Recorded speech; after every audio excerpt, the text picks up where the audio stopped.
Okay, chapter 5 नया chapter जोड़ा गया है। पहले चैप्टर 5 नहीं हुआ करता था बीएनएस में, ठीक है।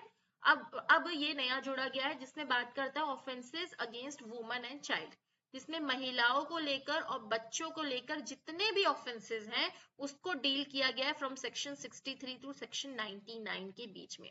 ये चैप्टर क्यों इंपॉर्टेंट है, क्यों यहाँ से क्वेश्चंस आ सकते हैं, क्योंकि पहले ये चैप्टर नहीं था। हाँ, बट इसमें जो ऑफेंसेस, हम लोग जिस ऑफेंसेस के बारे में अपन बात करेंगे ना, वो ऑफेंसेस पहले भी हुआ करते थे, रेप, स्टॉकिंग, है ना, और महिलाओं को लेकर जितने भी ऑफेंसेस है, कॉजिंग मिसकैरेज, और बच्चों को लेकर भी जितने भी ऑफेंसेस हैं, है ना, एक्सप्लॉइटेशन वगैरह, ये सारे ऑफेंसेस पहले भी हुआ करते थे। पर वो पहले ऑफेंसेस अगेंस्ट बॉडी में हुआ करते थे, शरीर के विरुद्ध अपराध में ही उसे डाल दिया गया था। बट अब इसे अलग से चैप्टराइजेशन करके अलग से ही इसे जगह दे दी गई है। ओके, चलो इसको रटते जाओ, साथ साथ में पेन और पेपर रखे रहो और तुरंत फटाफट फटाफट लिखते भी जाओ। रेप कहाँ दिया है? सेक्शन 63 में। कहाँ दिया हुआ है? सेक्शन 63 में, है ना। क्या होता है रेप?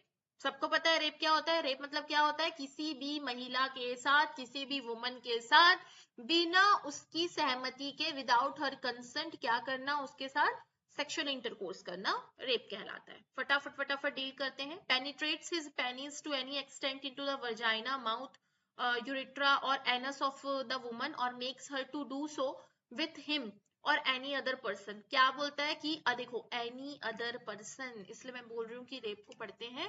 क्या बोल रहा है इसमें कि अगर कोई भी लड़का अपना पेनिस इंजेक्ट करता है लड़की के वर्जाइना में, माउथ में करे, है ना, यूरेथ्रा में करे, या एनस में क्यों ना करे, ठीक है, वो अगर वुमन के साथ ऐसा कर रहा है और makes her to do so, या जबरदस्ती उसको मजबूर कर रहा है ऐसा करने के लिए, या तो खुद के साथ या किसी दूसरे पर्सन के साथ, तो भी वो रेप की कैटेगरी में आएगा। याद रखना हो कि देखो यहाँ पे लिखा हुआ है क्लियर, और एनी अदर पर्सन। तो अगर आप किसी और के साथ करने के लिए उसको मजबूर कर रहे हो और आप बोलोगे भैया मैं कैसे रेप के लिए हो गया, आप उसको मजबूर करने हो ना करने के लिए, तो you are also liable for the rape. Okay, next, inserts to any extent any object or any part of the body not being the penis into the vagina, anus of the woman or makes her to do so with him और any other person. अगर आप कोई object भी डालते हो, कोई भी object महिला के बॉडी में इंसर्ट करते हो, वेदर इन हर वर्जाइना और एनस, या कोई भी अपना बॉडी पार्ट डाल रहे हो, उंगली, है ना, if you are putting your mouth also, वो भी रेप है, ठीक है। ऐसा नहीं बोल सकते कि भैया मैंने तो पेनिस इंजेक्ट नहीं किया, वो भी रेप ही होगा। Next, manipulates any part of the body of the woman so as to cause penetration into the vagina, urethra, sorry मैं इसका pronunciation wrong कर रही हूँ, anus or any part of the body of such woman or makes her to do so with him or in any other person। क्या कर रहे हो? उसकी बॉडी को मैनिपुलेट कर रहे हो। Manipulates any part of the body of the woman, है ना। क्या कर रहे हो? उसके बॉडी को मैनिपुलेट कर रहे हो। You guys all are young, you can understand how to manipulate, है ना, कि उसकी बॉडी को आप एक तरीके से सेड्यूस करके, कैसे भी करके आप रेडी भी अगर कर रहे हो उसकी बॉडी को, for so that you can insert, you can penetrate, तो भी वो रेप है। applies his mouth to the vagina anus of the woman and makes her to do so, ठीक है। अगर आप माउथ भी पुट कर रहे हो उसके वर्जाइना में, उसके एनस में, या उसको करने के लिए मजबूर कर रहे हो खुद के साथ या किसी और पर्सन के साथ, तो वो भी रेप है। Under the circumstances falling under any of the following 7 descriptions, है ना। और ये क्या क्या क्या होना चाहिए? ये चारों चीजें जो तुम लोग ने पढ़ा, पहले में पेनिस की बात की गई, दूसरे में ऑब्जेक्ट या पार्ट ऑफ की बॉडी, तीसरे में मैनिपुलेट कर रही हो लड़की की ही बॉडी को so that you can do that, और चौथे में अगर माउथ अपना मुंह पुट कर रहे हो तो भी वो रेप होता है। और ये चारों चीजें ये 7 सर्कमस्टेंसेस में होने चाहिए। ये चारों चीजें ये 7 परिस्थितियों में होना चाहिए। क्या क्या होना चाहिए? पहले, अगेंस्ट हर विल, बिना उसके इच्छा के होना चाहिए। विदाउट हर कंसेंट, बिना उसकी सहमति के होना चाहिए। अब बोलोगे इच्छा और सहमति में मैडम क्या डिफरेंस है? बिना इच्छा के मतलब सबको समझ में आता है कि उसे करने का मन नहीं है। सहमति, कई बार इंसान का विल नहीं होता तो भी वो सहमति दे देता है। आप उसको बोल रहे हो तुमको नौकरी से बाहर निकाल देंगे, यू हैव टू कॉम्प्रोमाइज, ठीक है, तो उसका विल तो नहीं है, उसकी इच्छा नहीं है, पर वो सहमति देगी, ठीक है, तो भी वो रेप है। Clear? with her consent when her consent has been obtained by putting her into or any person to whom she is interested in fear of death or hurt। अगर आप उसका कंसेंट तो ले रहे हो, तीसरा बोल रहा है आप उसका कंसेंट तो ले रहे हो, पर उसका कंसेंट कैसे ले रहे हो? उस लड़की को इस भय में डालकर, उस लड़की को इस फियर में डालकर कि तुमको जान से मार देंगे या तुमको हर्ट करेंगे, किसी प्रकार को उपहति करेंगे तुमको, या किसी ऐसे पर्सन को जिसमें तुम इंटरेस्टेड हो, तुम्हारे माँ बाप को मार देंगे, ऐसा भी बोल सकते हैं। तो भी अगर ये डर के मारे अगर वो सहमति देती है तो भी वो रेप है। Next, with her consent when the man knows that he is not her husband and that her consent is given because she believes that he is another man to whom she is believes herself to be lawfully married। अगर वो अपनी सहमति किसी लड़के को देती है, ठीक है, बट वो ये सोच के देती है कि ये पर्सन क्या है जिससे मेरी लॉफुल शादी हुई है ना, लॉफुली शादी हुई है, पर उस लड़के को पता है कि वो उसका हस्बैंड नहीं है, तो भी वो रेप है। ठीक है, क्लियर? तो भी वो क्या है, रेप है। आप एक लड़की को मंदिर लेके गए, उसके मांग में सिंदूर भर दिए, बोल रहे हो कि हाँ आज से हम पति पत्नी है, तो वो तो ये मान के चल रही है कि आप उसके क्या हो, लॉफुल मैरिड हो आप उससे, है ना, पर आपको पता है कि ऐसे करने से कोई शादी वादी नहीं होती, आप उसको नहीं मान रहे हो अपनी बीवी, तो वो भी रेप है। With her consent when at the time of the giving such consent by reason of unsoundness of mind or intoxication or the administration by him personally or through another of any stupefying or unwholesome substance, she is unable to understand the nature and consequence of that which she is giving the consent। अगर आप उसकी सहमति ले रहे हो, पर कैसे ले रहे हो, वो अनसाउंड है, पागल है वो, ठीक है, उससे आप सहमति ले रहे हो। दूसरा, इंटॉक्सिसेंट है, वो इतना पी हुई है, इतने नशे में है, ड्रग्स का हो या कोई भी नशा हो, कि वो आपको कंसेंट तो दे रही है पर वो नेचर ऑफ कॉन्सिक्वेंस नहीं समझ पा रही है कि वो किस चीज का कंसेंट दे रही है, तो भी वो रेप है। ठीक है, कई जगह देखना ऐसे वीडियोस वगैरह भी आजकल इंस्टा वगैरह में ऐसे करते रहो तो दिखता है कि बहुत सारे लड़के हैं वहां पे, लड़की वगैरह है, अगर वहां पे कुछ हो जाता है, वो लड़के अगर बोलेंगे कि भैया उसने सहमति दी थी, वो नशे में थी, ठीक है, that also amounts to rape. बाद में क्या बोलते हैं कि लड़कियां गई थी, हाउ दे आर लाइबल, है ना, तो तुम लोग लॉ पढ़ रहे हो, तुम लोग समझ सकते हो कैसे उनको लाइबल किया जाता है। विथ और without her consent when she is under 18 years of age, अगर लड़की 18 साल से कम है तो अगर वो कंसेंट करे या फिर वो ही पहल क्यों ना करे तो भी वो रेप है। ठीक है, अगर लड़की क्या है 18 ईयर से कम है, 18 ईयर से कम है, वो खुद कंसेंट क्यों ना दे तुमको, ठीक है, वो खुद आके क्यों ना बोले तुमको, तो भी वो रेप है। When she is unable to communicate the consent, अगर वो उस हालत में ही नहीं है कि वो कम्युनिकेट करे, सपोज एक लड़की कोमा में है ना, तुम उसका रेप कर रहे हो, तो भी वो रेप है भैया, उसको तो पता ही नहीं है उसके साथ क्या हुआ है, बट जिंदा है ना, दैट इज ऑल्सो रेप। ठीक है, इसमें वर्जाइना में लेबिया मजोरा भी आएगा, मतलब जो लड़कियों के वर्जाइना का बाहर का पार्ट होता है वो भी वर्जाइना में इसमें काउंट किया गया है। Consent means an unequivocal voluntary agreement when the woman by words, gesture or any form of verbal or non-verbal communication communicates willingness to participate in a specific sexual act। Consent का मतलब जरूरी नहीं है कि वो बोलकर ही दे, है ना, वो बोलकर भी दे सकती है, अपने gesture से भी समझा सकती है कि हाँ she is ready to be sexually involved, ठीक है, अपना willingness बता सकती है। Provided that a woman who does not physically resist to the act of penetration shall not be reason only of the fact be regarded as consenting the sexual activity। कई बार लड़कियां क्या होती है, नम हो जाती है कि मेरे साथ क्या हो रहा है, और वो हिलती नहीं है, कुछ नहीं करती है, नम हो जाती है एकदम, तो आप ये नहीं बोल सकते कि उसने सहमति दी थी, केवल वो कुछ फोर्स नहीं लगा रही है, कुछ रेजिस्ट नहीं कर रही है, केवल इसी कारण आप ये नहीं बोल सकते कि उसने कंसेंट दिया है। इसके दो एक्सेप्शंस हैं, दो अपवाद है, लिखो। रेप के दो एक्सेप्शन है, पहला अ मेडिकल प्रोसीजर और intervention shall not be constitute to rape. आपका जो गायनोकोलॉजिस्ट है, आपका जो डॉक्टर है, वो अगर अपना मेडिकल चेकअप करने के लिए कुछ भी जो प्रोसेस करते हैं उन लोग, कई बार फिंगर इंजेक्ट करना या कोई ऑब्जेक्ट इंजेक्ट करते हैं, that is not rape, that is not amounts to rape. दूसरा, sexual intercourse or sexual act by a man with his own wife and the wife not being under the 18 years of the age is not rape। अगर कोई भी बताइए ना, हमारे India में marital rape जैसा कुछ है ही नहीं, हमारे इंडिया में मैरिटल रेप नहीं है होता, वो कहाँ पे लिखा हुआ है, सेक्शन 63 के एक्सेप्शन 2 में। हमेशा इस चीज पे बहस होता है कि इंडिया में मैरिटल रेप होना चाहिए, है ना। तो बोलेंगे भैया कहाँ लिखा है मैरिटल रेप नहीं होता, तो क्या बोलोगे 63 के एक्सेप्शन 2 में लिखा हुआ है कि एक पति अपनी बीवी के साथ सेक्सुअल इंटरकोर्स करता है तो वो कभी भी रेप में नहीं आ सकता, लिखा हुआ है यहाँ पे, ठीक है। सेक्शन 64 पनिशमेंट फॉर रेप, कितना कितना क्या क्या पनिशमेंट मिलेगा, 63 तक लिख लियो। Yes ma'am. इतना डिटेल में नहीं पढ़ाते ना, बहुत सारे टीचर लोग को बहुत गंदा गंदा लगता है, लिख लिए रहो इसको। चलो, पनिशमेंट फॉर रेप, पनिशमेंट क्या होता है रेप का, whoever except in a case provided for in subsection 2 commits rape shall be punished with rigorous imprisonment of either description for the term which shall not be less than 10 years, 10 साल से कम की सजा नहीं मिलेगी, और जो कब तक बढ़ाया जा सकता है, आजीवन कारावास, life imprisonment and also be liable to fine. क्या बोल रहा है कि अगर हमने सबसेक्शन 2 में जो भी लिस्टिंग हमने पढ़ा, जो 7 लिस्टिंग, अगर उसके थ्रू अगर कोई रेप करता है किसी भी महिला को तो उसको 10 साल से कम की सजा तो नहीं मिलेगी, देखो कितनी ज्यादा सजा है, 10 साल से कम की सजा नहीं मिलेगी, और उसकी सजा आजीवन कारावास तक बढ़ाई सकती है, एलआई तक बढ़ाई जा सकती है, एंड फाइन, फाइन तो साथ में लगेगा, ठीक है। अब सब क्लॉज 2 देखो, अब इसमें ना रेप्स की वेराइटीज बताइए, किसको किसको कितना कितना पनिशमेंट मिलेगा।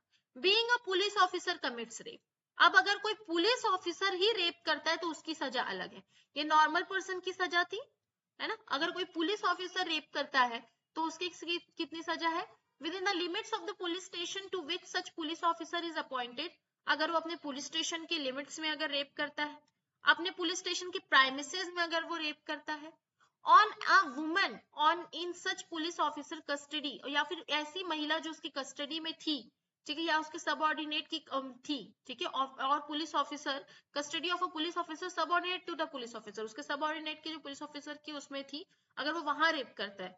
Being a public servant commits rape on a woman in such public servant's custody, और custody of the public servant subordinate वही चीज है। Being a member of the armed forces, ठीक है, आप फौज में हो, है ना, मिलिट्री में हो, सेंट्रल गवर्नमेंट और स्टेट गवर्नमेंट में, और उस एरिया में जहां पे आपको भेजा गया अगर आप वहां पे रेप करते हो।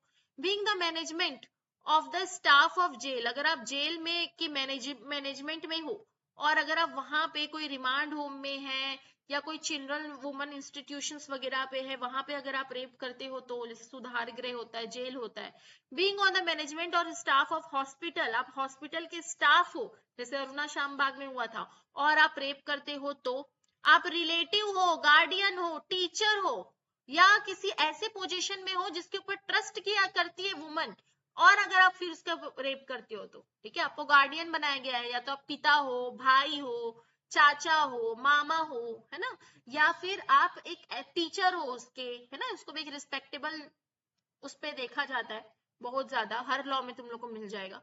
और या तो एक ऐसे ट्रस्ट में है वुमन, है ना, वो अगर वैसे इंसान अगर रेप करता है, ठीक है, और अगर कहीं पे दंगा फसाद हो रहा है, कम्युनिकल और सेटेरियन वायलेंस, उस बीच अगर आप रेप कर रहे हो, उस दंगा फसाद का फायदा उठा के किसी भी दुकान में घुस के अगर आप मिल रहा है तो, एक प्रेग्नेंट वुमन का रेप कर रहे हो तब, woman incapable of giving consent, कोई महिला जो इस हालत में नहीं है कि वो सहमति दे सके, अगर ऐसी महिला का अगर आप रेप कर रहे हो। Being in a position of control और डोमिनेंस, अगर आप एक महिला के ऐसे पोजीशन में हो कि आप उसको डोमिनेंस कर सकते हो, जैसे कि आपका प्रोफेसर हो गया, आपका वो हो गया, आपका बॉस हो गया, आपके आप अपने बॉस से थोड़ी लड़ोगे, है ना, वैसा इंसान अगर रेप कर रहा है तो। Commits rape on a woman suffering from medical और फिजिकल डिसेबिलिटी, कोई लड़की है जो फिजिकली विकलांग है या फिर मेंटली उसको कुछ समझ नहीं आता है, पागल है, उसके साथ अगर रेप कर रहे हो तो। while committing rape causes grievous bodily harm or mimics or disfigure or endangers the life of the woman, ये निर्भया में जैसे हुआ था, है ना, उसके बारे में बात कर रहा है कि अगर आप क्या कर रहे हो, लड़की के साथ रेप भी किए हो, उसको इतना मारे हो, इतना डिसफिगर किए हो, और उसकी लाइफ को एकदम डेंजर में ले आए हो, या एक ही लड़की के साथ बार बार अगर रेप किए हो, तो उसका पनिशमेंट कितना है, shall be punished with rigorous imprisonment of the term not less than 10 years but which में extend to LI and which shall mean imprisonment for the remainder of that person's natural life and also liable to fine, उतनी ही सजा है, क्या बोल रहे हैं, 10 साल से कम की सजा नहीं मिलेगी, पर ये सजा LI तक जाएगी। चलो ये तो वहां भी था, ऊपर में भी था, ठीक है, पर क्या अलग है, LI की सजा तब तक रहेगी जब तक तुम मर नहीं जाते, तब तक तुम जेल में रहोगे, ठीक है। नॉर्मली LI की सजा में तुम लोग को बताई हूँ 14 साल ही गिनते हैं नॉर्मली, ठीक है। बट इसमें क्या लिखा है देखो, नेचुरल लाइफ, जब तक वो मर नहीं जाता तब तक वो क्या रहेगा, जेल में ही रहेगा। ठीक है, फिर यहाँ पे बताया गया है आर्म फोर्स क्या होगा, हॉस्पिटल क्या होगा, पुलिस ऑफिसर क्या होगा, वुमेन चिल्ड्रन इंस्टीट्यूशन क्या होगा, जो मैं बताई हूँ उतनी ही चीजें आएगा, यू कैन रीड इट। तो दोनों पनिशमेंट्स याद हो गया, is it clear everyone? Yes, ma'am. Yes, ma'am. Section 65, punishment for rape in certain cases. ठीक है, अब सर्टन केसेस में पनिशमेंट ऑफ रेप कितना है वो देखते हैं।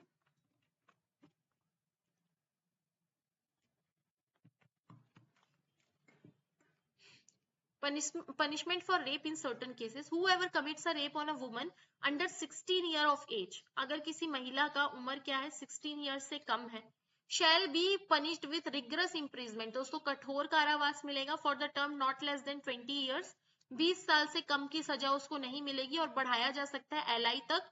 और एलआई का मतलब ये होगा कि जब तक वो मर नहीं जाता, मतलब उसके पर्सन की पूरी नेचुरल लाइफ तक वो वही रहेगा, एंड फाइन सेम पनिशमेंट है, बस वो 10 साल की जगह पे कितना आ गया, 20 साल आ गया।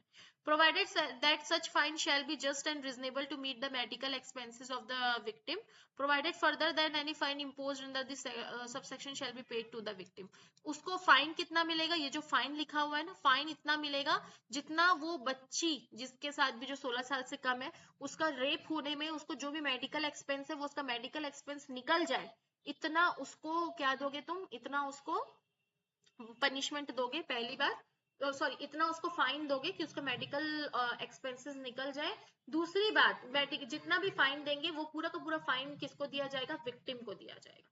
ठीक है, सबसेक्शन 2 देखो, whoever commits a rape on a woman under 12 years of age, तो सब क्लॉज 1 बात किया under 16 years of age, sub clause 2 बात कर रहा है अंडर 12 years of age। अगर वो बच्ची की उम्र क्या है, 12 साल से कम है, and shall be punished with rigorous imprisonment for the term which shall not be less than 20 years, तो इसके भी कितनी सजा मिलेगी, 20 साल से कम की सजा नहीं मिलनी चाहिए, और फिर एलआई मिलेगा। ठीक है, और एलआई का मतलब ये होगा कि वो पूरा जीवन भर जेल में ही रहेगा, पर डेथ तक जा रहा है, देखो यहाँ पे डेथ तक नहीं जा रहा था, पर यहाँ पे डेथ तक जा रहा है। देखो पूरी सजा एक साथ याद करो, 64 में क्या सजा मिला था, फर्स्ट क्लॉज में क्या था, 10 साल से कम की सजा नहीं मिलेगी, पर वो एलआई तक जा सकता है, एंड फाइन। नेचुरल लाइफ के बारे में कुछ नहीं लिखा था। सेकेंड वाले में लिखा था 10 साल तक की सजा जाएगी जो एलआई तक जाएगा, पर एलआई मतलब कब तक, पूरा जीवन भर वो वहीं रहेगा। इसके बाद हम लोग अभी 65 में आए हैं, 65 का क्लॉज 1 बोला 20 साल तक की सजा, 20 साल से कम की सजा नहीं मिलेगी जो एलआई तक जाएगा, और एलआई का मतलब ये होगा कि वो अपने नेचुरल लाइफ तक पूरा जेल में ही रहेगा। ठीक है, मृत्यु की बात नहीं की गई थी क्योंकि इसमें 16 साल से कम की बच्चे की बात। अब अगर बच्चे की उम्र 12 साल से कम है तो ये सेम पनिशमेंट जो अपन पढ़े वो, पर साथ में डेथ भी आ जाएगा। और ये वाला तो मेडिकल एक्सपेंसेस वाला वही आएगा जो तुम लोग को बताई थी, मेडिकल एक्सपेंस इतना होगा, जितना मेडिकल एक्सपेंस है उतना फाइन लगाएंगे, और फाइन का पैसा पूरी तरीके से किसको मिलेगा, उस बच्ची को, उसको दिया जाएगा, उसके पास रहेगा। पनिशमेंट फॉर कॉजिंग डेथ और resulting in persistent vegetative state of victim, ये वाला ना निर्भया कांड के बाद जोड़ा गया था, ये वाला जो सेक्शन है। ठीक है, अभी तो बीएनएस है, नया आ गया है, ये आईपीसी में 2013 के अमेंडमेंट में ही जोड़ दिया गया था। अब तो ये नहीं पूछेगा, तुम लोग के जनरल नॉलेज के लिए बता रही हूँ। क्या बोलता है 66 है ना, whoever commits an offense punishable under subsection 1 or subsection 2 of section 64 and in a course of such commission inflicts an injury which causes the death of the woman, आप उस लड़की को रेप करते हुए इतना इंजूरी किए हो, इतना उसको क्षति पहुंचाए हो कि वो मर गई है, उसका डेथ कॉज हो गया, और causes the woman in a persistent vegetative state, या उसको ऐसे स्टेट में डाल दियो कि उसके शरीर में कुछ बचा ही नहीं है, उसको एकदम ज्यादा गलत तरीके से हर्ट कर चुके हो, तो उसको कितना पनिशमेंट मिलेगा, नॉट लेस देन 20 ईयर्स, 20 साल से कम की सजा नहीं, जो आजीवन कारावास तक जाएगा। आजीवन कारावास मतलब उसके पूरे नॉर्मल लाइफ तक वो वहीं रहेगा, shall mean imprisonment of the natural life and death, मतलब सेम वाला है जो 65 के क्लॉज 2 में 12 साल से कम वाली बच्ची का जो पढ़े है ना, सेम पनिशमेंट यहाँ पे भी है। 67 sexual intercourse bye husband upon his wife during separation, देखो एक हस्बैंड अगर अपनी वाइफ के साथ सेक्सुअल इंटरकोर्स करता है तो वो कभी भी रेप की कैटेगरी में नहीं जाता, जो कि हम लोग एक्सेप्शन में पढ़ चुके हैं। ठीक है, जो कि हम लोग कहाँ पढ़ चुके हैं, एक्सेप्शन में, 63 के एक्सेप्शन में हम पढ़ चुके हैं। बट यहाँ पे ये बोल रहा है कि अगर उन लोग का सेपरेशन चल रहा है, मतलब अगर उन लोगों को कोर्ट में डाइवोर्स की प्रोसीडिंग चल रहा है, अभी डाइवोर्स नहीं हुआ है पर उन लोग प्रोसेस में आ चुके हैं, डाइवोर्स के अलग अलग रह रहे हैं और डाइवोर्स के प्रोसेस में आ गए हैं, अगर उसके बाद जबरदस्ती उसके साथ सेक्सुअल इंटरकोर्स उसका हस्बैंड करता है तो पनिशमेंट कितना मिलेगा उसको? पनिशमेंट 2 साल नॉट लेस देन 2 ईयर्स, 2 साल तक की सजा मिलेगी जो 7 साल तक बढ़ाई जा सकती है, एंड फाइन। मतलब 2 years to 7 years and fine, ऐसा लिख लो, 2 years to 7 years and fine, ऐसा लिख लिया करो। 2 साल से कम की नहीं, ऐसा पढ़ने की जरूरत नहीं है, समझ में आ जाएगा तुम लोग को, 2 से 7 के बीच की सजा, ठीक है। सेक्सुअल इंटरकोर्स मतलब वही है जो अपन यहाँ से यहाँ तक जो पढ़ के आ रहे हैं ना, वही मतलब जो रेप का जो अपन जितने भी चीजें पढ़ के आए थे ना, वही चीज है। 68 क्या बोलता है? Sexual intercourse by a person in authority. अब जो पर्सन अथॉरिटी में, suppose your teacher, your public servant, या जेल का सुपरिटेंडेंट है ना, या हॉस्पिटल में तुम्हारा डॉक्टर, अब अगर ऐसा इंसान सेक्सुअल इंटरकोर्स करता है तब उसको कितना पनिशमेंट मिलेगा, वो बात कर रहा है 68 में। क्या बोल रहा है? whoever being in a position of authority or in a fiduciary relationship or a person or a public servant or a superintendent of jail or a management of hospital, ठीक है, इसमें आर्म फोर्स वगैरह भी आएगा, ma'am देख लेना। हाँ ma'am, ये फिड्यूशियरी रिलेशनशिप क्या होता है? फिड्यूसरी रिलेशनशिप मतलब एक ऐसा रिलेशनशिप जिसमें वो एक अथॉरिटी में सामने वाला बैठा है, जिसमें आप उसको मना या उसको आप वो मतलब मना तो कर सकते हो, ऑफ कोर्स यू कैन मना कर सकते हो, मतलब एक ऐसे रिश्ते में है वो कि आप क्या बोल सकते हैं उसको, एक इज्जत बोल सकते हैं, इज्जत भरा रिश्ता, उसको देख ही लेते हैं। भरोसा। हाँ, kind of you can say that. हाँ, interested to act in best interest, जिसमें सामने वाला पूरा ना भरोसा करता है सामने वाले का कि हाँ इसके पास अपन सेफ, चाचा हो गया, मामा हो गया, गार्डियन हो गया, है ना, ये सब फिड्यूसरी रिलेशनशिप में आ जाएगा। क्लियर? टीचर हो गया, ये सब इसमें आ जाएगा, ठीक है। अगर Yes, ma'am. अब्यूज कर रहा है such position of fiduciary relationship to induce और seduce any woman either in his custody or under the charge of the present, क्या बोल रहा है? उस वुमन को seduce करने की कोशिश कर रहा है, ठीक है, और उसके साथ या तो सेक्सुअल इंटरकोर्स बना रहा है, present in the premises to have sexual intercourse with him, such sexual intercourse not amounting to the offense of rape shall be punished with rigorous imprisonment of either description for the term which may not be less than 5 years but which may extend to 10 years and also be liable to fine। देखो यहाँ पे एक line देखो क्या लिखा है, sexual intercourse with him, such sexual intercourse not amounting to rape, मतलब वो sexual intercourse के उसमें आया है पर वो रेप की कैटेगरी में नहीं आया है, ठीक है, उसने सेक्सुअल इंटरकोर्स किया है, रेप नहीं किया है, तो भी उसको सजा मिलेगी 5 साल से लेके 10 साल तक की सजा और जुर्माना, ठीक है। फिर इसमें वही एक्सप्लेन किया गया है, it is not important. Next, sexual intercourse by ma'am employing. हाँ बोलो। मैम डी का क्या बताए थे? सी और डी कौन सा सीओडी? शॉर्ट में? इसमें इसमें बोल रहे हो? मैम वो सेड्यूस मींस डी में फर्स्ट इंड्यूस और सेड्यूस जिसमें अंडरलाइन के रेड। सिड्यूस मतलब बेटा किसी को वो करना कि इंड्यूस और इंड्यूस मतलब उसको प्रवंचना देना, उसको बहला फुसला कर करना। सिड्यूस मतलब अरे आप कैसे सिड्यूस करोगे एक लड़की को, जैसे टीवी वगैरह में देखते होगे ना, गाने वगैरह में जो सारी चीजें देखते हो, दैट इज सिडक्शन ओनली, ठीक है, वही बोलना चाह रहा है सिड्यूस मतलब। यस। एंड सी में हाँ, क्लॉज सी। क्लॉज सी तो ये है ना, this is clause C. Yes ma'am, इसमें क्या बोला गया? मैनेजर ऑफ जेल, वही लिस्टिंग जो ऊपर पढ़ा के आई हूँ ना, वही लिस्टिंग, ठीक है। कोई पोजीशन ऑफ अथॉरिटी में है या कोई पब्लिक सर्वेंट है या जेल का सुपरिटेंडेंट है, ठीक है, जिसको जेल संभालने के लिए बोला गया है, वही वहां पे रेप कर रहा है, या फिर हॉस्पिटल का कोई स्टाफ है, मतलब जो ऊपर अपन पढ़ के आए ना, इसलिए इसको स्किप कर रही हूँ, समझ में आया? जो अपन ऊपर यस पढ़ के आए ना, कोई पब्लिक सर्वेंट है, कोई जेल का सुपरिटेंडेंट है ना, या फिर कोई यस हॉस्पिटल में काम करता है, या टीचर वाला जो बताई थी ना बेटा, वही वाली चीज यस है, इसलिए उसको स्किप कर रही हूँ, ठीक है।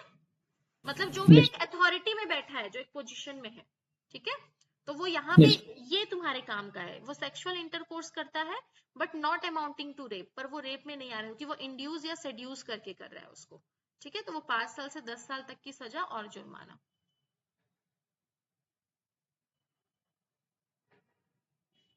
फिर इसमें बताया हॉस्पिटल का मतलब ये, उसका मतलब ये, जो अपन पीछे पढ़ के आया ना, बोला वहीं जाके पढ़ लो।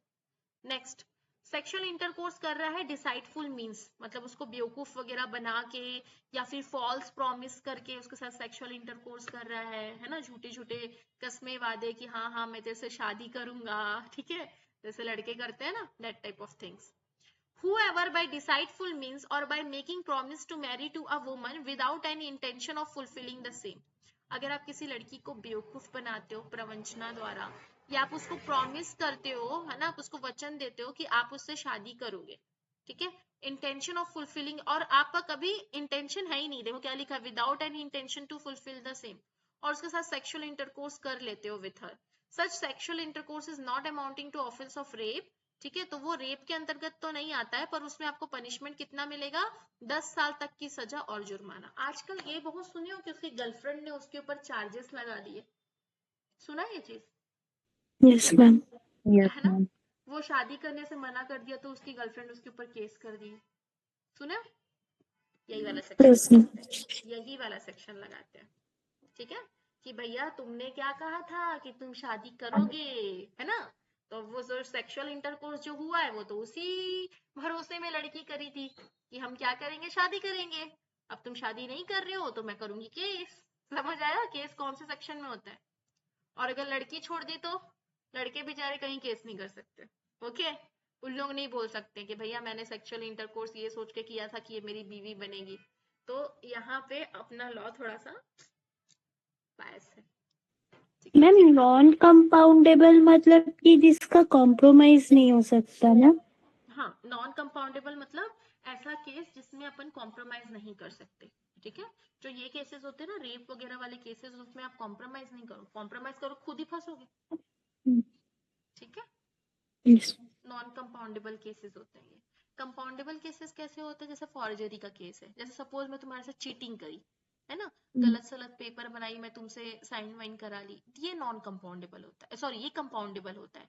ये अपन केस में ना अपन आर्बिट्रेशन में भी जाके और बातचीत करके बैठ के भी रफा दफा कर सकते हैं, कोर्ट को बीच में रख के, समझ में आया, जैसे चेक बाउंस का केस है, ये सारे कंपाउंडेबल होते हैं, है ना।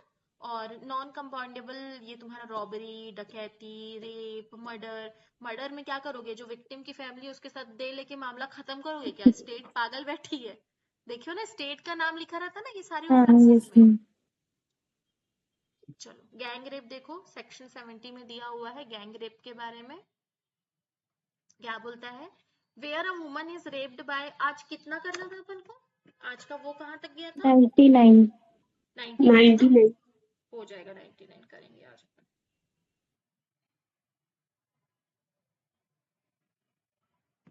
चलो, where a woman is raped by one or more persons constituting a group of acting in furtherance of the common intention, ये सबको पता है, एक कॉमन इंटेंशन रखते हुए एक महिला का अगर गैंग रेप होता है ना, कॉमन इंटेंशन में को याद दिलाना, कल की क्लास सबसे पहले कॉमन इंटेंशन पढ़ाऊंगी, उसके बाद आगे कुछ और पढ़ेंगे, है ना। कॉमन इंटेंशन मतलब होता है सामान्य आशय, मतलब एक ही इंटेंशन रखते हुए कोई काम करना जिसमें प्रायर मीटिंग ऑफ माइंड होता है, प्रायर मतलब पहले से ही सोच के कोई काम करना, ठीक है। तो अगर किसी और ये ऑन द स्पॉट भी प्रायर मीटिंग ऑफ माइंड हो सकता है, ऑन द स्पॉट भी, जैसे 4 लोग रेप कर रहे हैं तो 5वां भी आके हाँ ठीक है वाला एक रहता है, तो there is prior meeting of mind, तो कॉमन इंटेंशन आगे और भी ऑफेंसेस में आएगा, ओके। तो इसमें हम लोग क्या पढ़ रहे हैं, अगर कोई वुमन का एक या एक से ज्यादा पर्सन अगर रेप करता है तो वो गैंग रेप कहलाता है। उसका पनिशमेंट कितना है, have committed the offence of the rape and shall be punished with rigorous improvement, कठोर कारावास मिलेगा, जो कितना मिल सकता है, 20 साल से कम का नहीं मिलेगा, और कितना एक्सटेंड हो सकता है, एलआई तक हो सकता है, एलआई का मतलब वो जीवन भर जेल में रहेगा, एंड फाइन, कितना सजा मिलेगा, 20 साल से कम का सजा नहीं मिलेगा, जो एलआई तक जाएगा, एंड फाइन, एलआई तक कहा जाएगा कि वो जीवन भर जेल में ही रहेगा, और वही जितना पैसा मिलेगा फाइन का, वो इतना फाइन लगाना है जो उसका मेडिकल एक्सपेंस निकल जाए, और फाइन का पैसा विक्टिम को दिया जाएगा, ठीक है। अब देखो ये तो हो गया, ये तो नॉर्मल एक महिला का बताया गया है जो 18 प्लस है, वो महिला के लिए बताया गया, साइड साइड में लिख लो ऐसे नंबर्स, ऐसे में ना समझ नहीं आता। अब बोल रहा है जिसका गैंग रेप हुआ है वो अगर 18 ईयर से कम की एज की है, ठीक है, तो ऐसी स्थिति में कितना पनिशमेंट मिलेगा?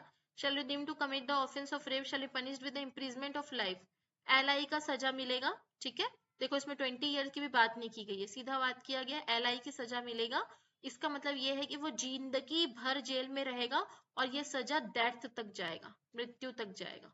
ठीक है, और वही यहाँ पे तो वही बात बोला है कि मेडिकल एक्सपेंस निकलना चाहिए, इतना फाइन लगाना है। Punishment for the repeated offenders, ये बात करता है punishment for the repeated offenders, मतलब उनके बारे में बात करता है जो एक बार रेप कर लिया है और दोबारा रेप का दोषी है। मतलब किसी ने 64, 65, 66 और 70 में रेप किया है और अगर वो दोबारा रेप का सब्सिक्वेंटली अगर वो दोबारा रेप का दोषी होता है, दोबारा ये सारे सेक्शंस में अगर वो दोषी पाया जाता है तो उसको सजा कितना मिलेगा? सीधा उसको मिलेगा LI का सजा, मतलब LI का ऐसा सजा मिलेगा कि जीवन भर जेल में रहो या तो मृत्यु दंड तक वो जाएगा अगर वो दोबारा रेप करता है तो, दोबारा ये सारे मैम ऑफेंसेस कर। हाँ मैम मुझे ये पूछना था, ये गैंग रेप में जो पर्सन्स है उनका कोई एज लिमिट रहता है कि, क्योंकि निर्भया में वो 17 साल वाले लड़के का नहीं हुआ था, तो नहीं, BNS में कुछ चेंज अब हुआ है? नहीं है ऐसा, अब चेंज हो गया है, BNS में नहीं वो किया गया है, जुवेनाइल वगैरह ये सब में है वो है। अब कोई 17 साल से कम वगैरह नहीं है, अब हमारा लॉ ये मानता है कि भैया तुम रेप कर रहे हो ना, मतलब बहुत बुद्धि आ गई है तुम्हारे में। ठीक है, तो अगर कोई रेप का दोषी पाया जाएगा तो उसको हम ऐसे ट्रीट करेंगे मानो वो 18+ है और उसको नॉर्मल कोर्ट में ही उसको एंटरटेन किया जाएगा, उसको जुवेनाइल कोर्ट में नहीं ले जाया जाएगा। क्लियर? ओके। हाँ ma'am. Disclosure of identity of victim of certain offences etcetera. अब इसमें बात कर रहा है, अब रेप हो गया खत्म, अब ये बात कर रहा है अब जिस लड़की का रेप हुआ है अगर उसका नाम और उसका फोटो अगर आप बता देते हो लोगों को, आम जनता के लिए अगर आप वो कर देते हो तो वो भी एक अपराध है। कभी भी देखना विक्टिम का नाम नहीं बताया जाता है, देखियो न्यूज चैनल वगैरह में पीड़िता, यस मैम। क्या शब्द का इस्तेमाल करते हैं? पीड़िता। नॉट ओनली रेप, जितने भी केसेस होते हैं उसमें देखना पीड़ित, पीड़िता ऐसे शब्दों का इस्तेमाल करते हैं, क्योंकि हमारा इंडियन लॉ ये बोलता है कि विक्टिम का नाम आप नहीं बता सकते हो। उसको लेकर बात की गई है सेक्शन 72 में। कहाँ पे बात की गई है? सेक्शन 72 में बात की गई है। क्या बोल रहा है? whoever prints or publishes the name of any matter which may known to identity of the person given in offense, ये सारे ऑफेंस 71 तक जितने भी रेप के ऑफेंस है, अगर उसमें अगर आप विक्टिम का नाम अगर आप बता देते हो, प्रिंट निकालते हो या पब्लिश कर देते हो विक्टिम का नाम, shall be punished with imprisonment of either description of the term which may extend to 2 year, 2 साल तक की सजा और जुर्माना। कितना है? 2 years and fine, लिख लो 2 years and fine की सजा।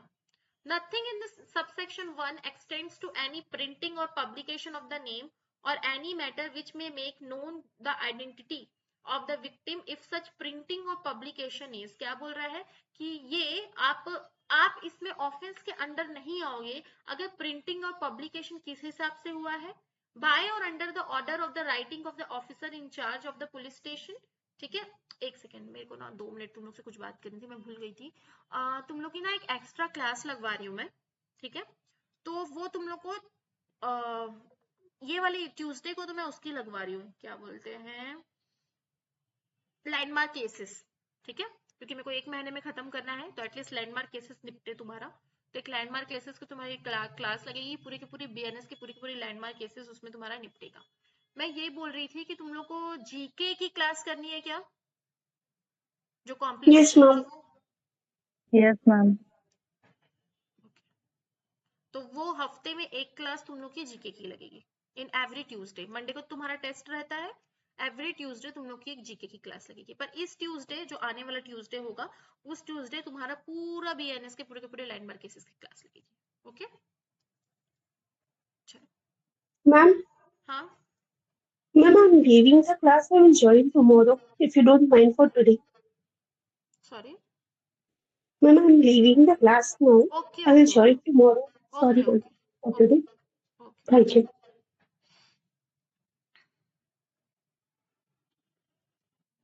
Let's complete.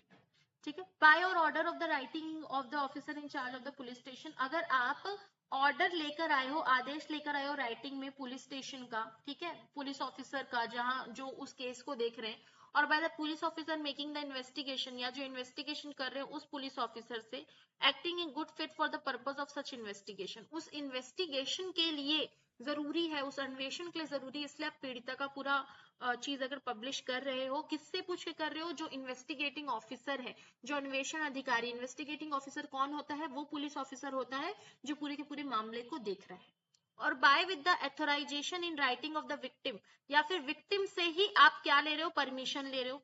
अगर विक्टिम डेड है, ठीक है, या फिर बच्चा है, या विक्टिम अनसाउंड माइंड है, मतलब ये मर गए तो फिर तो है ही नहीं, बच्चा है तो वो कैपेबल नहीं है, अनसाउंड है भी तो कैपेबल नहीं कंसेंट देने के लिए, तो आप कंसेंट किससे लोगे? Authorisation in writing to the next to the kin of victim, मतलब उसका जो भी देख रेख करने वाले, उसके घर वाले जो भी हैं, उनसे आप लेकर आप चाहो तो कर सकते हो, ठीक है। Provided that no such authorisation shall be given to the next of kin to anybody other than the chairman of the secretary by whatever name called of the recognition welfare institution of the organization।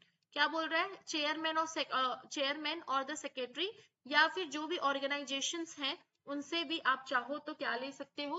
उसका नाम छापना है कि नहीं, नाम publish करना है कि नहीं, उसका आप ले सकते हो। जैसे कई बार देखना लड़कियों का रेप होता है तो उनके पेरेंट्स ही नाम बता देते हैं, जैसे निर्भया में हुआ था ना, उसका नाम और उसका फोटो था, तो वैसी भी चीजें होती है।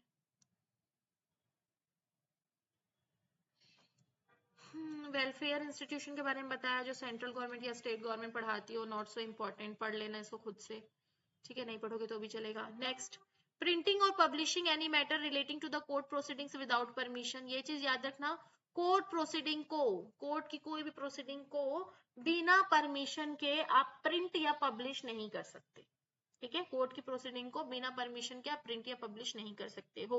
Whoever prints or publishes any matter in relation to any proceeding before a court with such respect to an offence referred to in section 72 without the previous permission of such court shall be punished with punishment of either description of the term which may be extended to 2 years and also be liable to fine। कुछ नहीं है इसमें, बाजू में लिख लो 2 years and fine, अंदर का पढ़ने की भी जरूरत नहीं है, हेडिंग के बाजू में लिख लो कि अगर कोर्ट का मैटर को बिना परमिशन के पब्लिश कर दोगे पूरी चीजों को तो 2 साल की सजा और जुर्माना। The printing and publication of the judgement of the high court और the supreme court does not amount to the offence, ठीक है। अगर आप जजमेंट्स को प्रिंट कर रहे हो तो वो ऑफेंस के अंदर नहीं आता, उसके प्रोसीडिंग्स वगैरह वो सारी चीजों को अगर आप बिना परमिशन के कर रहे हो तो वो उसके अंदर आएगा, ठीक है। सपोज रिकॉर्ड करके डाल रहे हो, वैसा सारी चीजें उसमें नहीं आनी चाहिए, सिर्फ हेडिंग करना है इसमें और बाजू में लिख लो 2 साल और जुर्माना। प्रिंट आउट निकाले इंडेक्स का,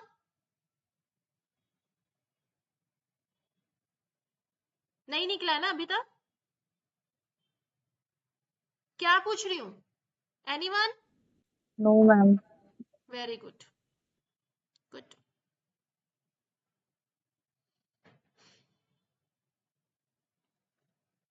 चलो, यहां से जो सेक्शंस करेंगे वो भी इंपॉर्टेंट है। Criminal force and assault against women, इसमें तुम लोग पढ़ोगे स्टॉकिंग के बारे में, है ना, और जितने भी इंपॉर्टेंट चीजें हैं उसके बारे में भी इसमें तुम लोग करोगे।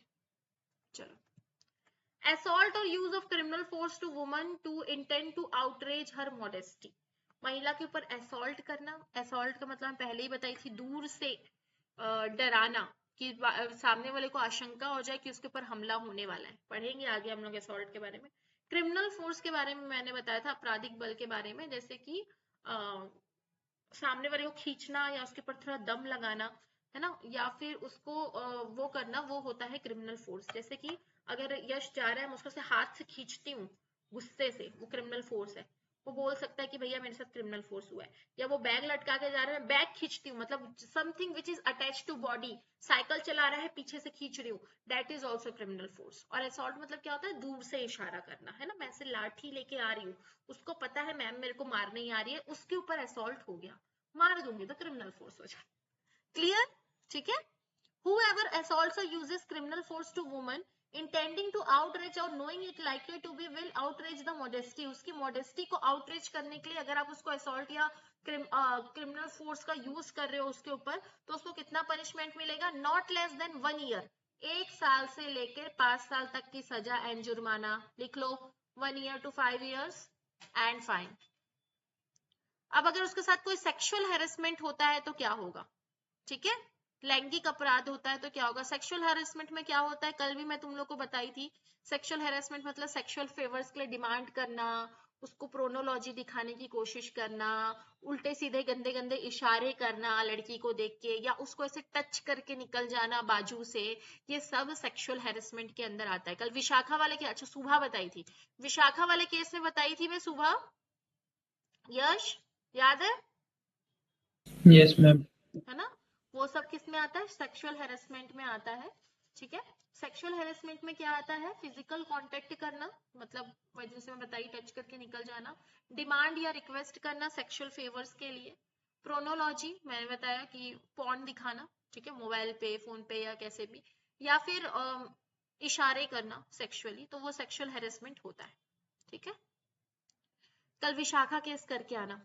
बाकी जिन लोग सुबह की क्लास ज्वाइन नहीं करते, रेणुका एंड समिधा, आप दोनों कल करके आओगे विशाखा केस, ठीक है? और मेरे को बताओगे, तुम लोग होमवर्क है ये डिटेल में। एनी मैन हु कमिट्स, समिधा तुमको तो बताई होगी ना बेटा चलते फिरते विशाखा केस में? नहीं मैम, ये उस टाइम भी छूट गया था, सेमेस्टर के टाइम पे भी। ठीक, कल विशाखा केस पढ़ के आओगे आप दोनों। Yes ma'am. Any man who commits the offence specified in clause 1 and clause 2 or clause 3 of subsection 1 shall be punished with rigorous imprisonment of the term which may extend to 3 years and fine and both। देखो अलग अलग differentiate किया गया है।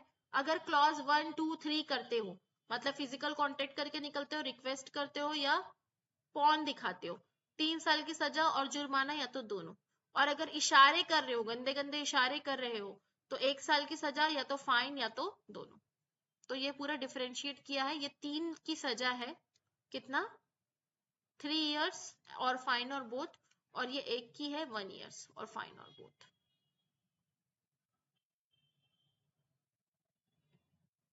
अब उसको डिसरोप करने के लिए क्या कर रहे हो?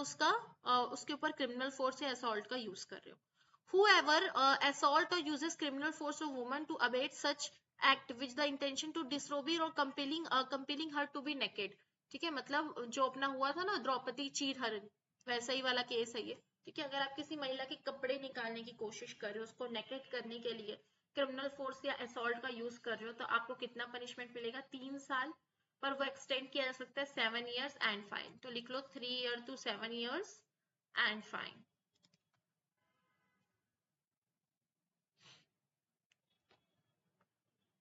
वॉयगरिज्म, वॉयगरिज्म मतलब क्या होता है कि अगर एक महिला ये विश्वास कर रही है कि उसको अभी कोई भी नहीं देख रहा है और वो अपने कुछ प्राइवेट काम कर रही है, सपोज वो वॉशरूम में है, ठीक है, तो उसको लग रहा है ना कि उसको कोई नहीं देख रहा है, या चेंजिंग रूम में है, वो विश्वास रख रही है कि उसको कोई नहीं देख रहा है, या कोई भी पर्सनल एक्ट वो कर रही है जिसमें उसको विश्वास है कि उसको कोई भी नहीं देख रहा है, उस चीज को अगर कोई इंटरवीन करके देखता है तो उसके बारे में उसको हम लोग क्या बोलते हैं? वॉयरिज्म बोलते हैं, वॉयगरिज्म बोलते हैं। ठीक है, प्रोनाउंसिएशन इसका देख लेना, वो उसको यहाँ पे हम लोग बोलते हैं।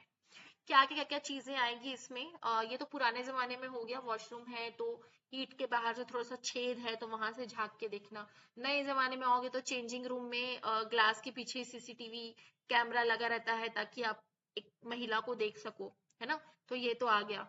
दूसरा, इसमें और कौन सी चीज कवर होती है? सपोज एक लड़की है ना, वो अपने बॉयफ्रेंड को ये विश्वास के साथ अपने कुछ ऐसे फोटोज भेज रही है जो वो बाकी लोगों को नहीं दिखाना चाहती, जैसे नेकेड फोटोज है या सेमी नेकेड है, मतलब कैसा भी हो, वो विश्वास रखती है कि ये फोटोज मैं बाकी लोगों को दिखाने के लिए कंफर्टेबल नहीं हूँ, वो केवल उसी पर्सन को भेजती है। अगर वो पर्सन भी दूसरों को दिखाता है ना तो वो भी इसमें आएगा। वो ये नहीं बोल सकता कि अरे उसी ने भेजा था। कई बार लड़के यही बोल के बचने की कोशिश करते हैं कि अरे वही तो मुझे भेजी थी, तो उसने तुम्हारे लिए भेजा था। ठीक है, उसने किसी थर्ड पर्सन के लिए नहीं भेजा था। आप इस ऑफेंस के दोषी हो जाओगे। समझ में आया इसमें क्या होता है? ठीक है, अगर पहली बार अपराध करोगे तो 3 इयर्स एंड फाइन, अगर दोबारा करते हो तो कितना आएगा? नॉट लेस देन 3 इयर्स, 3 साल से लेकर 7 साल की सजा और जुर्माना। ठीक है, पहली बार करते हो तो 3 इयर्स एंड फाइन, दूसरी बात करते हो 3 से लेकर 7 साल की सजा एंड फाइन। ठीक है, मतलब जेल जाना तो तय है। देख लो एक बार फटाफट. whoever watches or captures the image of the woman engaging in a private act in circumstances where she would usually have the expectations of not being observed either by the perpetrator or by any other person at the behest of the perpetrator or disseminates. देख लो भैया. Such images shall be punished on first of conviction shall be imprisonment of either description of not less than 1 year. Sorry 1 साल से लेके 3 साल तक की सजा और जुर्माना. और दूसरे बारे में क्या है 3 साल से लेके 7 साल तक की सजा और जुर्माना. पहली बार करोगे तो 1 साल से लेके 3 साल तक की सजा और जुर्माना. दूसरी बार करोगे तो 3 साल से लेके 7 साल तक की सजा और जुर्माना. ठीक है. For the purpose of this section private act includes an act of watching carried out in a place which the circumstances would reasonably be expected. Private place को समझाया गया. प्राइवेट प्लेस मतलब एक ऐसा प्लेस जिसमें एक महिला जर्नली सोचती है कि यहाँ मैं अकेली हूँ. ठीक है, कि जैसे कि वॉशरूम हो गया, चेंजिंग रूम हो गया, ये सारी चीजें उसमें आ गया. और ऐसा एक्ट कर रही है जो वो पब्लिकली नहीं करती, जो वो पर्सनली ही करती है, ऐसा एक्ट. इसमें देखो वही वाला जो मैं बताई थी, अगर वो कंसेंट देती है इमेज देखने के लिए तो भी वो आपके लिए है, किसी थर्ड पर्सन के लिए नहीं है, तो भी आप इसमें फंसोगे. हाँ. Next is stocking. नेक्स्ट क्या है 78 बात करता है स्टॉकिंग की. Let me have some water.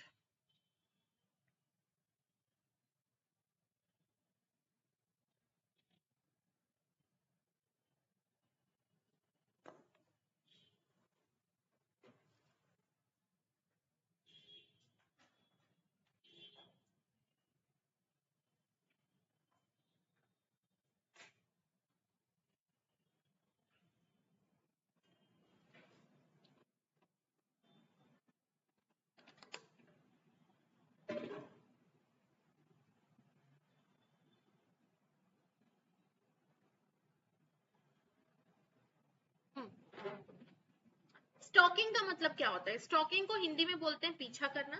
पीछा करने का मतलब क्या होता है? एक तो वो वाला पीछा करना होता है कि लड़की को कोचिंग के पीछे पीछे जा रहे हो, स्कूल से आने, उसे घर से निकलने का टाइम देख रहे हो, जाने का टाइम देख रहे हो, ये भी स्टॉकिंग है ना. वो मना कर रही है, बार बार बता रही है कि आप उसको वो अच्छा नहीं लग रहा है, फिर भी वो कर रहे हो, तो वहां पे स्टॉकिंग का केस लगता है. आजकल डिजिटल का जमाना है, तो अगर एक लड़की आपको ब्लॉक कर रही है, नया आईडी बना के बात कर रहे हो, नए एक नंबर से ब्लॉक कर रहे हो, दूसरे नंबर से फोन कर रहे हो, मेल भेज रहे हो उसको, ये भी स्टॉकिंग. ठीक है, तो ये होता है पीछा करना, ये होता है स्टॉकिंग. इसके सिवा कुछ भी नहीं होता है, इतना ही.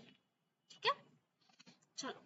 Any man who follows a woman and contacts or attempt to contact such woman or foster personal interaction repeatedly despite a clear indication of disinterest by such woman.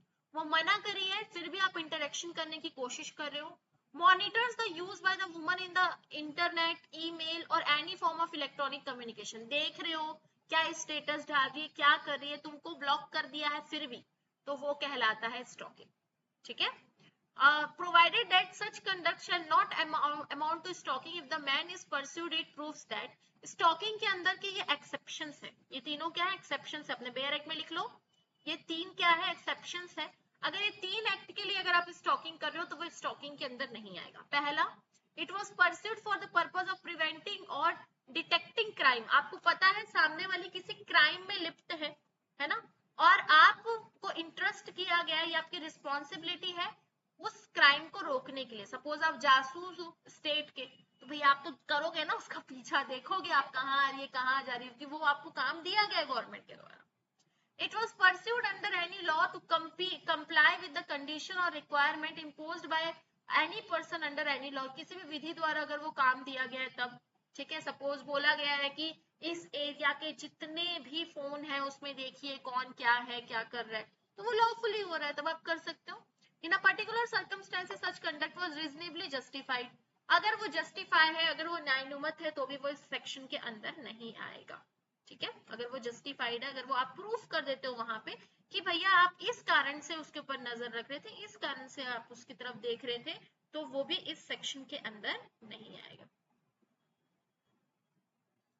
Whoever commits the offense of stalking shall be punished with the first conviction. अगर पहली बार करेगा तो कितनी सजा? Imprisonment of with description the term which में extend to 3 years, 3 साल तक की सजा, and also liable to fine. अगर दोबारा करता है तो ये कितने साल तक की सजा? 5 साल तक की सजा एंड फाइन। पहली बार करता है तो 3 साल तक की सजा एंड फाइन, दूसरी बार करता है तो 5 साल तक की सजा एंड फाइन।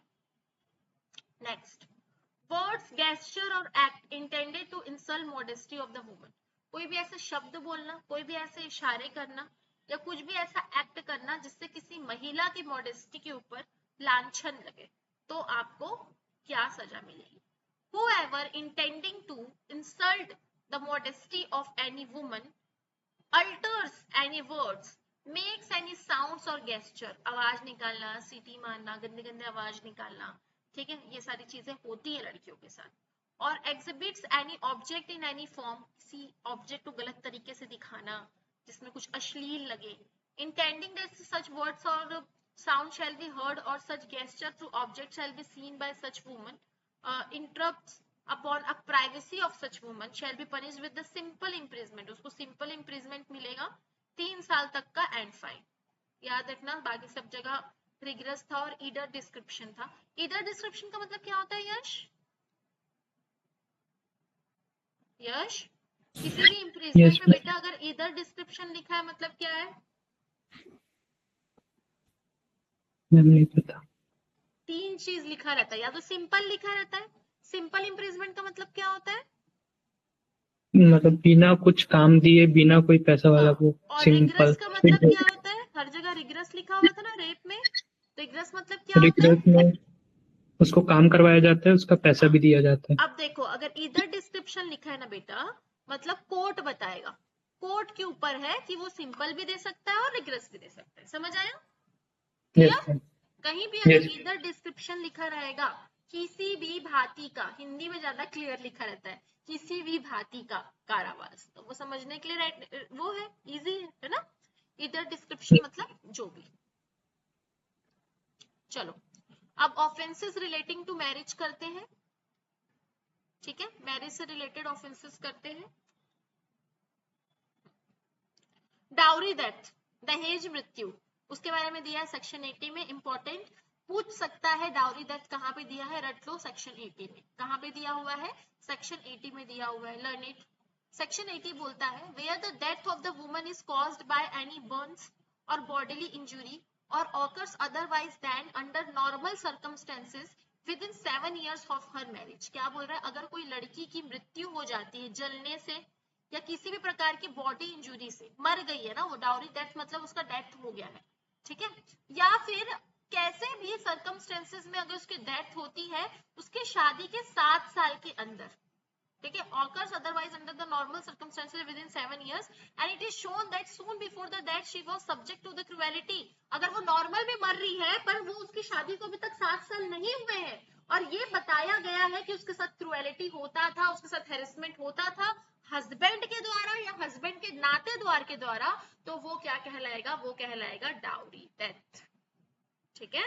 डाउरी का मतलब वही है जो section 2 of dowry prohibition act में लिखा हुआ है। डाउरी का मतलब क्या होता है? हम लोग पढ़े ना समिता अभी सेमेस्टर समय, क्या होता है बेटा डाउरी का मतलब? हम दहेज की डिमांड करना, दहेज लेना या उसके लिए बात भी करना दहेज लेना होता है।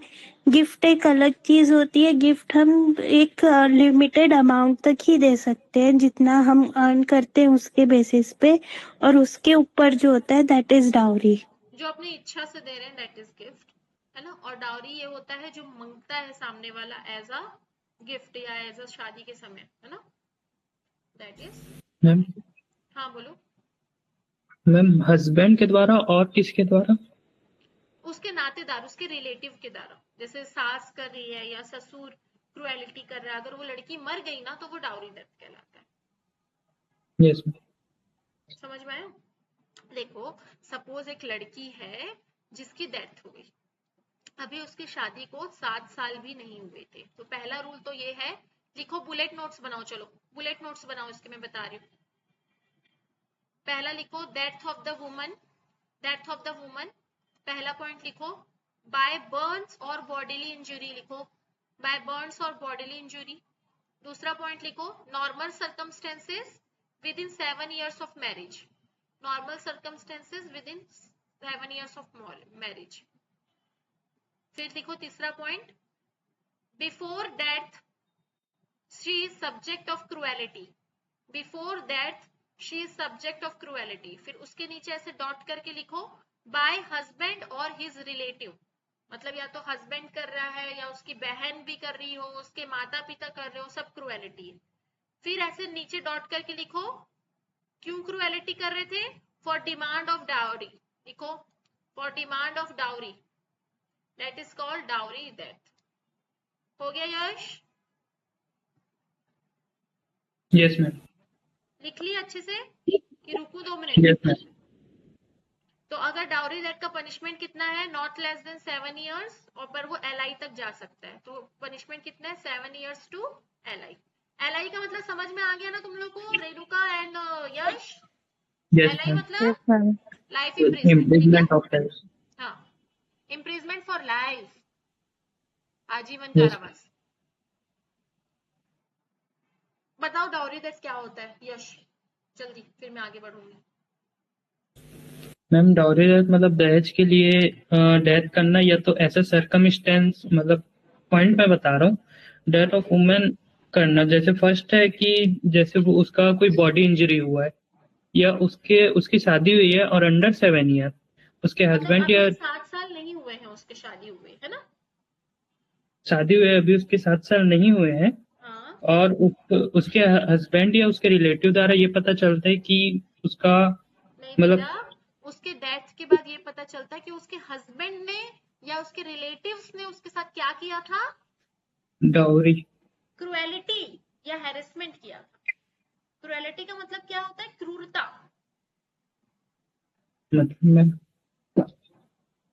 मतलब ना सपोज एक लड़की है, वो मर गई, है ना, उसके भले नॉर्मल सर्कमस्टेंसेस में मरी, बस शादी, बस उसने बताया था अपनी सहेली को या अपने पेरेंट्स को कि उसका पति या उसके पति के रिलेटिव्स उसके क्या करते थे, उसके ऊपर क्रुएलिटी और हैरेसमेंट करते थे।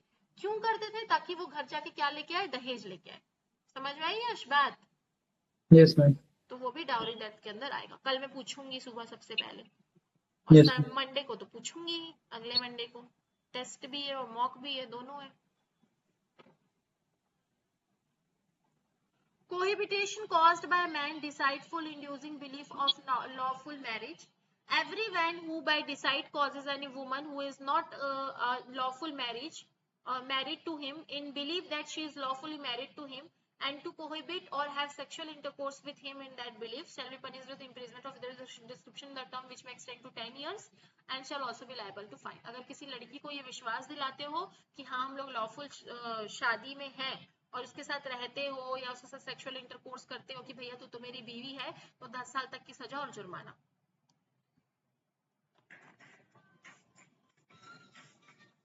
हाँ, एक second.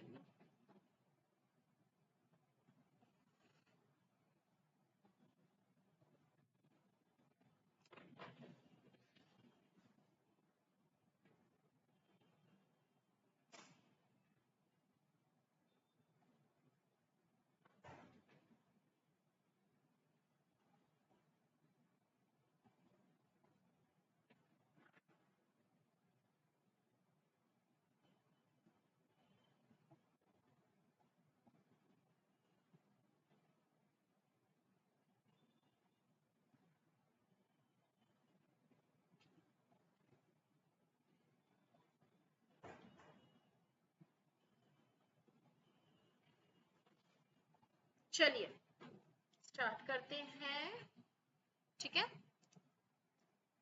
Marrying again during the life time of the husband और वाइफ, ठीक है। ये तो बाइगमी के बारे में है कि भैया अगर तुम्हारा हस्बैंड या वाइफ है तो आप दोबारा शादी कर सकते हो, उसके रिगार्डिंग है। whoever having a husband or wife living marriage in any case in which such marriage is void by reason of taking place during the life of such husband or wife shall be punished with imprisonment of either description of the term which may extend to 7 years and also liable to fine। Already आपकी बीवी है या already आपका husband है, उसके बाद भी अगर आप किसी और से शादी कर लेते हो तो आपको कितनी सजा मिलेगी, 7 साल तक की सजा एंड फाइन, ठीक है।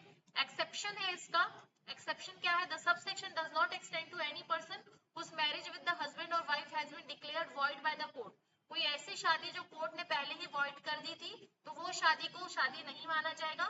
Not to any person who contracts a marriage during the life of the former husband और वाइफ इफ सच हस्बैंड और wife at the time of subsequent marriage shall have been continuously absent from the person for the space of 7 years and shall not have been heard by such person to be alive within that time, provided the person contracting such subsequent marriage shall, before such marriage take place, inform the person with whom such marriage is contracted of the real state of fact so that such same as within her knowledge।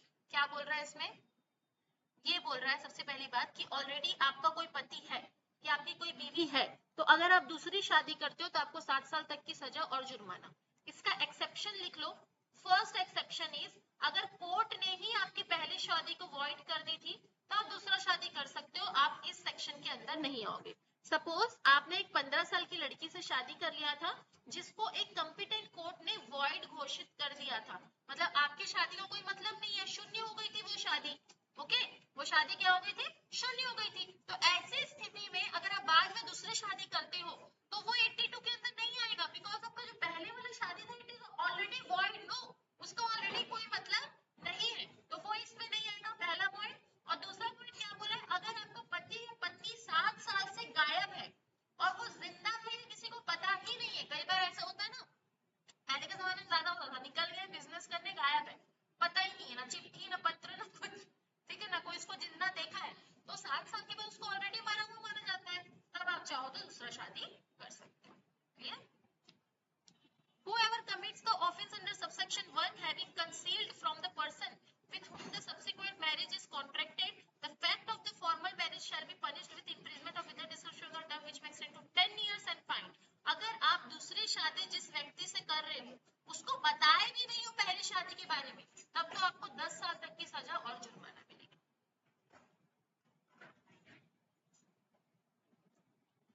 83 देखो, marriage ceremony fraudulently gone through without lawful marriage.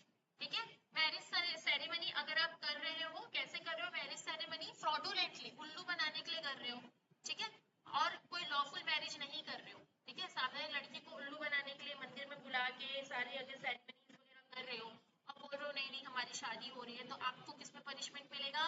7 years तक का punishment and fine. बस इसके बाजू में लिख लो ताकि इसको दोबारा पढ़ना पड़े, अंदर कुछ नहीं है।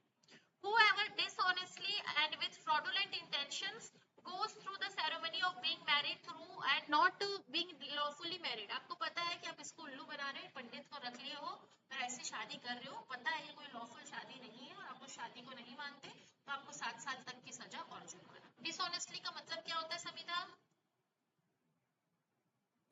मैम जिसमें ये रॉन्गफुल गेन का इंटेंशन होता है, किसी को रॉन्गफुल लॉस पहुंचाने के इंटेंशन से। Very good. इंसाइटिंग और टेकिंग अवे और detaining with criminal intent a married woman. ठीक है, किसी मैरिड वुमन को उसके पति से दूर लेके जाना किसी क्रिमिनल इंटेंशन के साथ।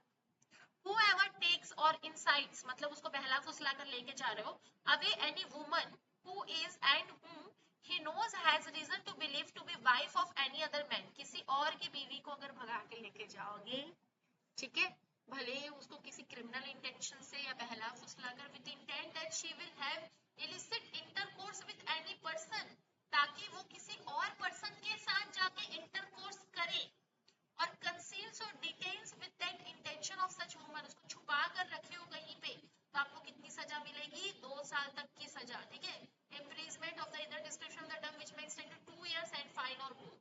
2 साल तक की सजा या तो जुर्माना या तो दो।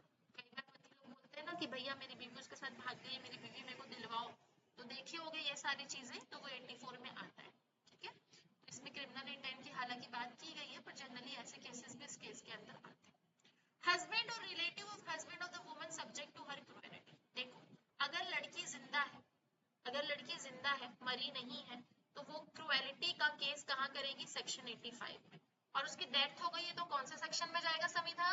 डाउरी डेथ का कौन सा सेक्शन है? 80। Very good, yes. सेक्शन 80। ठीक है, तो अगर किसी लड़की को मारा पीटा जा रहा है डाउरी के लिए, है ना, या किसी भी कारण से उसके साथ क्रूएलिटी हो रहा है, तो वो अगर पुलिस स्टेशन जाती है तो वो कौन सा सेक्शन लगाएगी? यश, सेक्शन 85। और अगर उसकी मृत्यु हो जाती है तो कौन सा सेक्शन लगाया जाएगा? Section 80। Clear Yash? Clear Renuka? Yes ma'am. Yes, ma'am. This is most important section, है ना।